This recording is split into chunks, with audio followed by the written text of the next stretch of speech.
What's up, YouTube? Today we're looking at another Ontario Spec Plus Tactical, the 15, the LSA, or Land, Sea, and Air.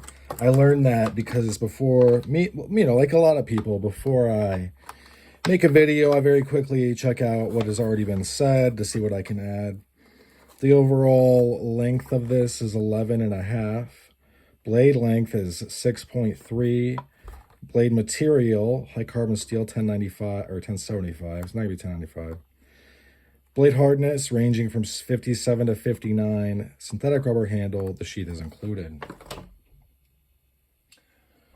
So, what we're getting at is kind of this.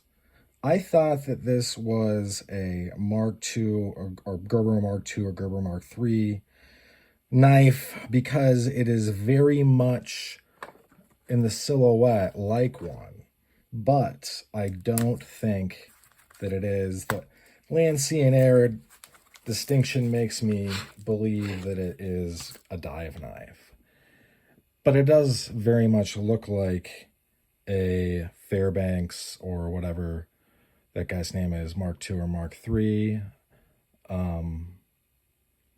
Mostly because it has that dagger profile, basically. I mean, I'm not gonna lie. And the Mark III was recast as a survival knife by adding a little bit of serrations here and here. One thing I'm gonna say right now is, so this is totally unsharpened. You're not gonna want to sharpen that. It would be so thick behind the edge. And I mean, you would really have to take off a lot of material. It's just not going to be conducive to that. Has a good, you see this contouring. This tip is very thick. Would it be too much to thrust into something? Probably not. But this really does lend itself to being a dive knife, I guess. I'm not a diver.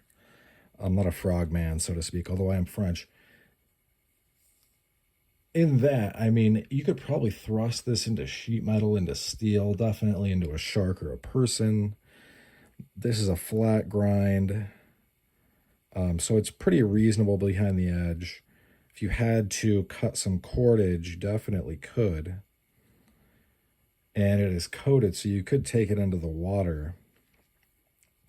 You would probably want to treat this with some silicone grease before you went in, and then clean it out after you get out. You could signal by hitting things with this underwater, like, say a hole or a metal barrel of some kind. Pretty interesting stuff. I mean, some of the people that have made videos on it say they've used it to carve. It seems like it's a pretty useful blade, especially for, I mean, I got this for 50 bucks. I guess it's discontinued. You can still get it off of Amazon if you hurry. And the more I look at it, the more I think it is probably a dive knife. Look how thick it gets right here. Gets real thick down at that tip. You're not gonna, I mean, you would really have to be trying to chip that tip off. At some point, maybe I'll get another, back in the day, one of the first serious knives I bought was the Mark III, the Gerber Mark II, Mark III, Mark IV, one of the three of those. I'll put down below, I'll put a link to what I'm talking about so you can check it out. It's by Fairbanks. It was just straight for killing folks. They actually banned it for a minute during Vietnam because I don't know why they banned it. It was just too effective. It was too good at killing things. And I'm sure there's probably some horrific stories where people used it to torture the VC, but I don't know them.